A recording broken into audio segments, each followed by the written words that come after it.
Hello दोस्तों, स्वागत है आपका SP7 शिक्षा शक्ति चैनल पर। दोस्तों, महिला सुपरवाइज़र में हम देख रहे हैं स्वास्थ्य एवं पोषण के अंतर्गत सब टॉपिक कुपोषण को। दोस्तों, पिछली क्लास में हमने खनिज कंप्लीट किया था। आज से हम कुपोषण पढ़ना प्रारंभ करेंगे।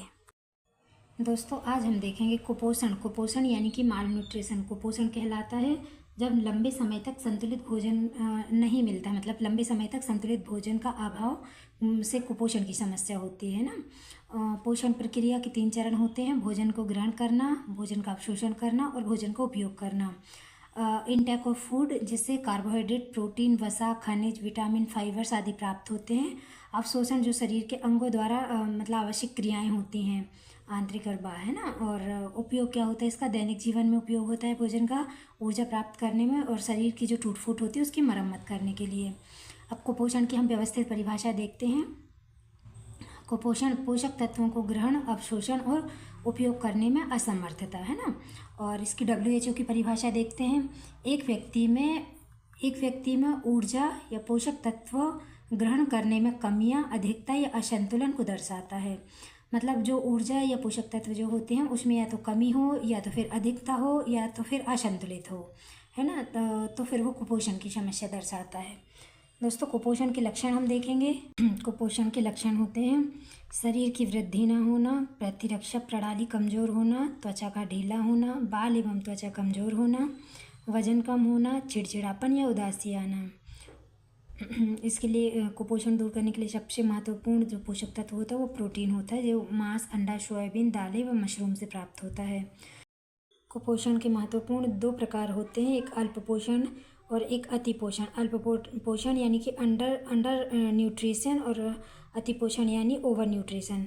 अल्प पोषण में क्या होता है? ऊर्जा, प्रोटीन और सूक्ष्म पोषक तत्व आदि प्राप्त नहीं होते हैं, जिससे मरासमस, क्वासियोकर, ग्वाइटर, घेंगा जैसी समस्याएं होती हैं, है ना। और अति पोषण मतलब ओवर न्यूट्रिशन से क्या होता है? BMI यानी बॉडी मास इंडेक्स जो है, जो कि सामान्य होता है 18.5 से 24.9, और ओवरवेट यानी अतिभार होता है अगर ये +25 से ज़्यादा है, और मोटापा हो जाता है अगर ये 30 से ज़्यादा होता है।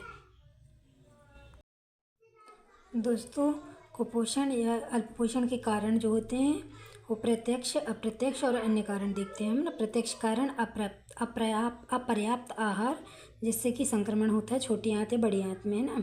प्रत्यक्ष कारण क्या है? अकाल पड़ना, सूखा पड़ना।